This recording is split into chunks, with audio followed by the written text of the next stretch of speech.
And today it's a wonderful piano lesson because what we're going to do is learn how to find the groove for a song. For example, so if you hear a ta ti ti da ta ta ti ti da, so you can have a groove of the bossa nova groove. So it's like dum da da da dum da da da bum di di da bum ba di di da. So what PianoPlayIt.com.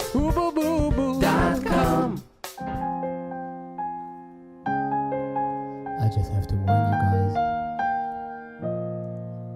Any more moving to A flat and D flat and Fing again.